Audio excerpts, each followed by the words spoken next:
hard to believe that we are already wrapping up our time here in Malaysia because it honestly feels like we just got here.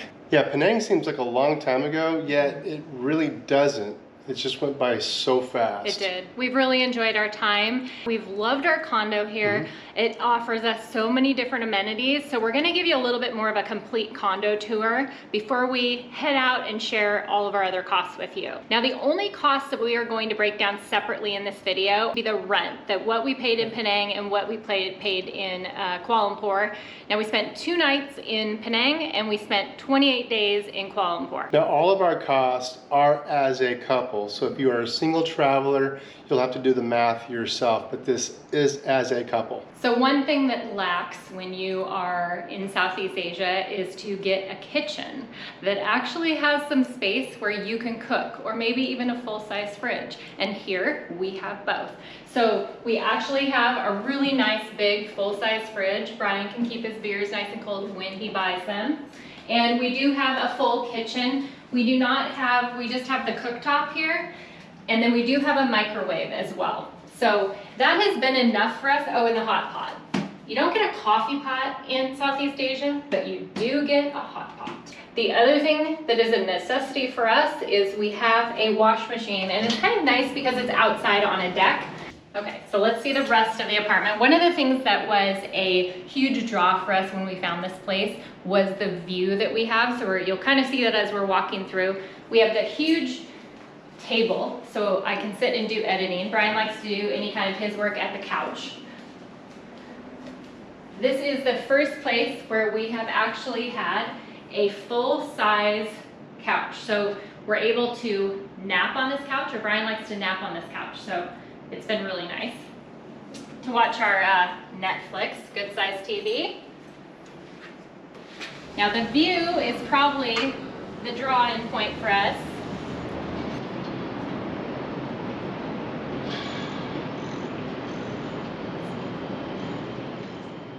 We've really enjoyed while we've been here is we have the huge tower next to us. Now we're on the 43rd floor, so we look down on the majority of the city, but that tower we look way up on. Now the thunder and lightning storms have gone through here, and we've been able to watch the lightning hit this tower twice within 5 minutes. So now the bedroom, this is a nice size bed, so we've really enjoyed having a big bedroom, a lot of extra space. It's really nice and bright. And we don't need to show you the bathroom because we all know what a bathroom looks like, but it's actually behind these closet doors right here. So, and it's a good sized bathroom and has everything you need.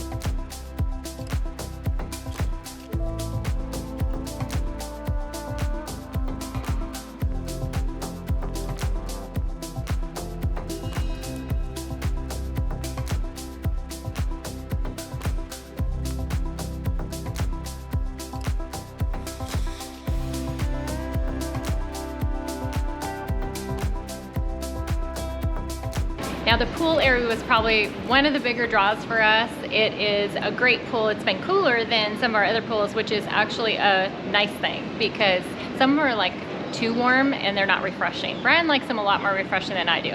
But the cabanas that they have around the pool, a lot of the times you get to a place and you have to reserve or pay extra. It's a first come, first serve. And so every time we've come down, we've been able to get one. So we've really enjoyed this space a lot.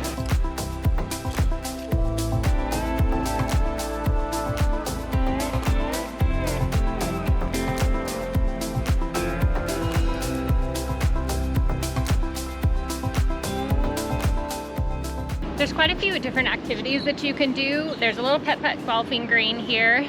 If we're being honest, it's been way too hot to come up here and do putt-putt golf, but it might be kind of a fun activity. There's a little play area for the kids. And one thing we wanted to add, we have no affiliation with Airbnb or anything like that. We're just sharing this place with you because we really enjoyed it. And if you're coming to Kuala Lumpur, it would be a really good choice.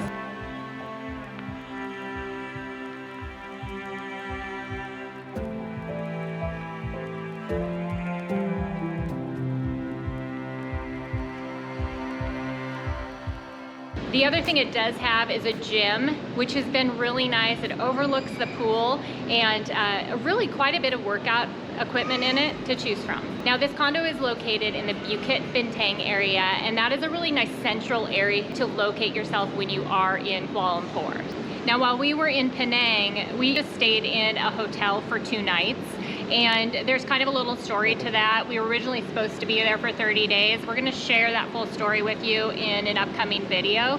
But we ended up just being there for 2 nights. We stayed in a hotel. It was in a great location in Georgetown, and it was only $98 for the 2 nights. That's a great deal. So we left there, we came here to Kuala Lumpur. We booked this place, which was the best decision I think we've made since we've been traveling. We were really happy with it. Now this place here for a month was $1,174. So a little bit more than we would have spent in Penang, but it was well worth the money. Well worth it, and we were getting, the place that we were at did not have anywhere near the amenities. So you're paying a bit for those amenities, but when you're at a place for a month, it really makes a big difference. So that has a grand total for our rent for the month at $1,272. More than we normally budget. And more than we normally budget, but with all the amenities we get, we felt it was well worth it. For sure.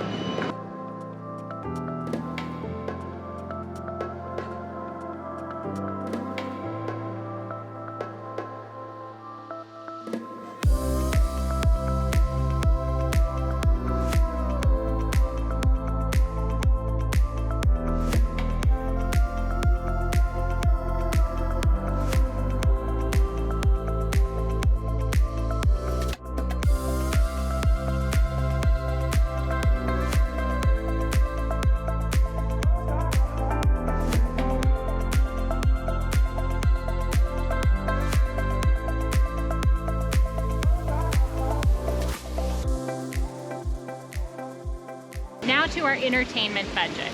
Now in our entertainment budget, that includes anything that we go out and do. And in Kuala Lumpur and even in Penang, that included, honestly, just walking around and taking in the city. Kuala Lumpur is an absolutely gorgeous city. For sure. We've enjoyed, where we are now is at the Petronas Towers, and there's a beautiful park here, lots of areas to walk around. So honestly, a lot of the entertainment here in Kuala Lumpur has been free. It's just sightseeing, it's free, you know. Another thing I like to mention about the park itself, a lot of you ask, you know, are we safe? Is it safe? Single travelers, very safe. There's emergency stations everywhere. There's security guards walking around. Yeah, the emergency stations, that's something new. We hadn't seen that before. You just push a button, they have a camera on it, and basically you're calling for help. So thought that was kind of cool if you're gonna be maybe out walking in the evening. It's another element of safety there. Now in our entertainment budget, we also have going out to eat. That's usually the largest part, or our drinking out. Right, and our drinking out hasn't been quite what it should be. What we'd like it to be. What we'd like for it to be. A 12-ounce can of beer is going to run you about $3 US, which is a little too rich for our blood. So we've backed off on the beer consumption. Now, the eating out we have found very enjoyable. We've had obviously Malaysian food, but there's also a wide range of other cultures that are here in Kuala Lumpur. Chinese food, Indian food. You name it, you could probably find it. We've had some of the best Chinese food, honestly, that we have had since I can remember. So that has been really nice. We have noticed, though, that the cost of eating out here in Kuala Lumpur is more expensive than anywhere that we've been in Southeast Asia so far.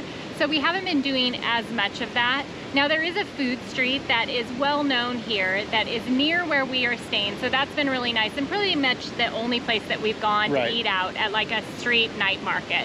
And this is the Jalan Alor Street. There's just really restaurant after restaurant after restaurant. They don't shut the street down, it doesn't look like, any of the time we've been there. So that would be a nice element if they would add that so you don't have cars going through. But they have every variety of food there. But you are going to pay a little bit more because it's a tourist stop. They bring the buses right in and stop right in there. So it's something to just be aware of. But you have no lack of options. Now on that, we have found that the food courts at just about any mall you go to have great food options for less expensive. It has been. And you're in air conditioned. So it's a double bonus. That's actually been one of the draws of the reasons we've gone, because the majority of places where you're eating out here, unless you're going into a restaurant, which isn't maybe as common, it's a lot of street food style, you want that AC. It has been kind of unseasonably, I guess, hot it's unseasonably hot right now. So, But don't forget about that mall food, because it's just as good. We also went to the Batu Caves, which was free. Now there are paid options, but we did the free version. And honestly, I think that's really all you need to do if you choose to do that. Now there are other things to do. The Genting Highlands are a very popular thing to do while you're here. It's kind of the Vegas of Kuala Lumpur. There's the aquarium, there's a bird park, there's some amusement parks for kids. There's all kinds of things to do. A lot of the shopping malls here have like an amusement park in them. There was also a butterfly park, and so there's tons you can do in this city as far as entertainment, and a lot of it honestly was free. There's definitely paid options, but a lot of it would be free. So now our total cost for the month in Malaysia for entertainment was $141, which is considerably less than we typically spend, because we usually are eating out a lot more, especially while we've been here in Southeast Asia. We haven't done that so much here because the costs are a little bit more, so we've been eating in a little bit.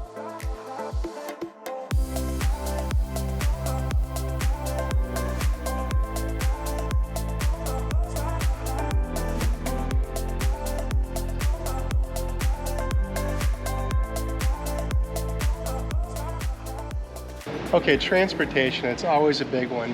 How convenient is it to get around the city, and how much does it cost? The subway system runs in a circle, kind of compact in the middle of the city, so you can jump on the subway and get around anywhere you want to go within the city limits. Now, the SkyTrain takes you all over the place. Yeah, and it's very convenient. It branches out a lot more. It branches out a lot more. Now, we haven't had to use any of that because we are so centrally located where our condo is at. So really, we're kind of in a, I'd say, 1 mile radius. We can walk to most things. One of the things we like is there's a covered walkway that connects the Petronas Towers to the Pavilion Mall. And because we have been trying to escape the heat, we do spend a little bit of time at those malls. But this covered walkway is a great place to just get out of the heat. We cover all of that in our video on Kuala Lumpur, so watch that, because we'll kind of show you the places to where you access it, because on one side it's not as easy to find, but on the other it's very easy, so make sure and check that out. So like we mentioned, Grab is super easy to use and convenient here, and that has been really probably our main mode of transportation when we had to go anywhere more extended. So for instance here, getting from the bus station to our Airbnb. Right, or when we went out to the Batu Caves. Now the reason it's so convenient is there's little Grab stations all over the city, so you just grab your Grab. Grab your Grab. So our costs are also going to include a Grab that we got in Penang, and then it includes our bus costs. Going from Penang, we took a bus to Kuala Lumpur. So our total transportation cost for the month was $39.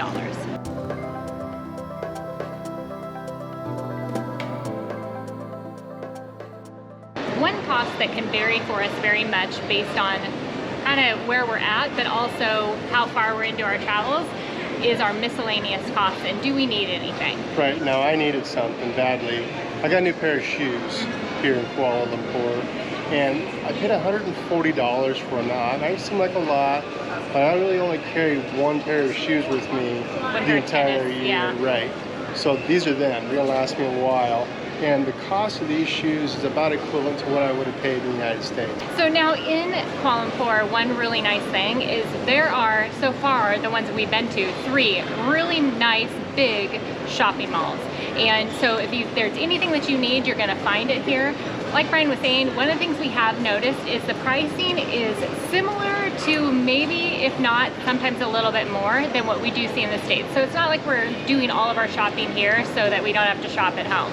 Now the other cost that we did have while we're here is we're getting our booster shot for our Hep A and B, and we made an appointment at a clinic, and that is going to be $56 for both of us. Now I'm looking forward to that. That's going to be that's going to be a good time. Yeah. Now the shots here, when I was looking, that's a fraction of the cost of what we would pay back in the States, because that wouldn't have been anything that's covered by insurance. So our total cost for miscellaneous this month was $196. Well over what we normally spend. Mainly Two-thirds of that because was my shoes. That was really the shoes, but it's a necessity. They're cool shoes though.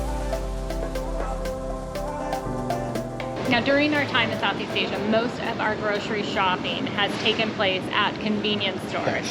7-Eleven has become our friend. Now, in that grocery budget for the month, what is included in that is everything that we buy for our household as well. So it's not just snacks and food, it is anything that you would need to run a household. Right, shampoo, anything like that that we might need.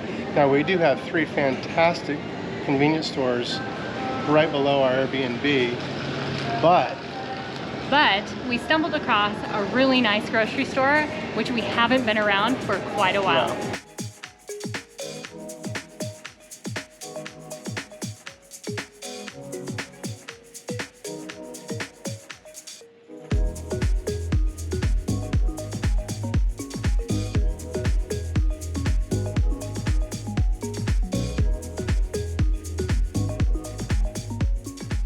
So one of the most common things that this is something we were excited to actually be able to buy some fresh meats, and this is chicken and it's $7.50. So honestly, that I think is cheaper than we were paying in the States. So I'll put the conversion down below for you.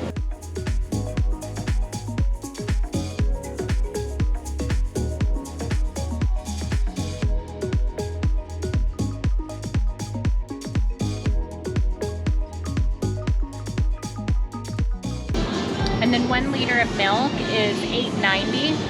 You pay more for milk here, but it is nice to have actual milk. Some of the places you're getting, there's not many options for milk, so we're happy to see this. Okay, and then eggs.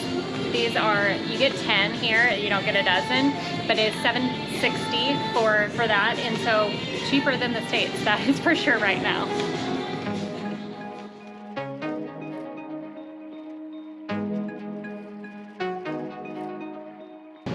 Alright, so the cheapest beer on the shelf is $12.20. Now, I get the 16-ounce cans because the 12-ounce cans are a little too small, but $12.20 for a 16-ounce can of beer seems to me like a lot of money. Now, because of the grocery store, our grocery expenses were much higher this month. Yeah. So our final cost for our groceries this month was $423, which in comparison to the other places that we have been in Southeast Asia, that was way higher. But it was really nice, honestly, to be able to have some meals at home. As much as eating out is nice, we were doing 95% of our eating pretty much out. So we've enjoyed this last little bit where we've been able to enjoy a home meal.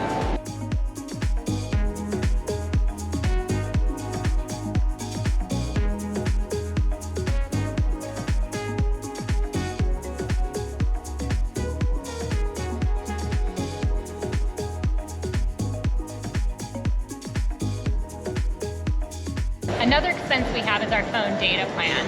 Now, we got our phone data plan when we got to Penang at a mall, and we each paid $6 for 20 gigabytes. Now, we kind of thought that would just last us, because 20 gigabytes is quite a bit, but our Wi-Fi ended up going in and out at our place, so we ended up running out of our coverage about halfway. I had to use mine as a hotspot, so I ran out really fast.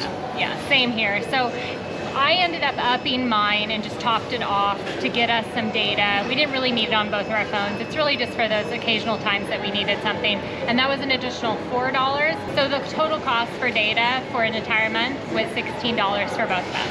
Okay, another reoccurring cost that we have every month is our medical insurance. We use Cigna Global. And this is a global-wide insurance policy that we have that covers us long-term. And that cost us $290 a month. Now, if you have insurance, whether it be from your job at home, whether Medicare, whatever it might be, you might want to consider Safety Wings as an alternative to what we get.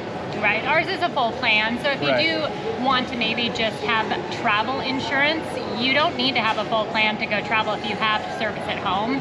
So you could look into Safety Wing. We do have a link below for that if you want to check out their program. Now, our next cost is Netflix that we just have every month, and that is $17. Our other expense is a VPN. We have a VPN because when you're traveling and you're going through airports, but it's not even so much that. You need it if you want to be able to be out of country and access your banking and a lot of different websites. if they recognize that you're in another country, it won't even access that website for Right. you, so you need that VPN. Well, I use it also to watch my Kraken hockey games that are on right now.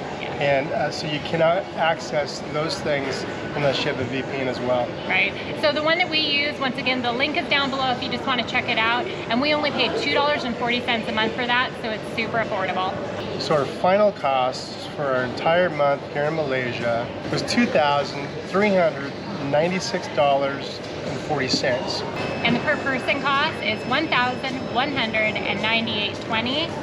So it was more than we maybe anticipated spending originally, because we did, like we said, left our place in Penang that was cheaper and then got our place in Kuala Lumpur. But I think we're happy with the decision. No, we're happy with that decision, very happy with that decision.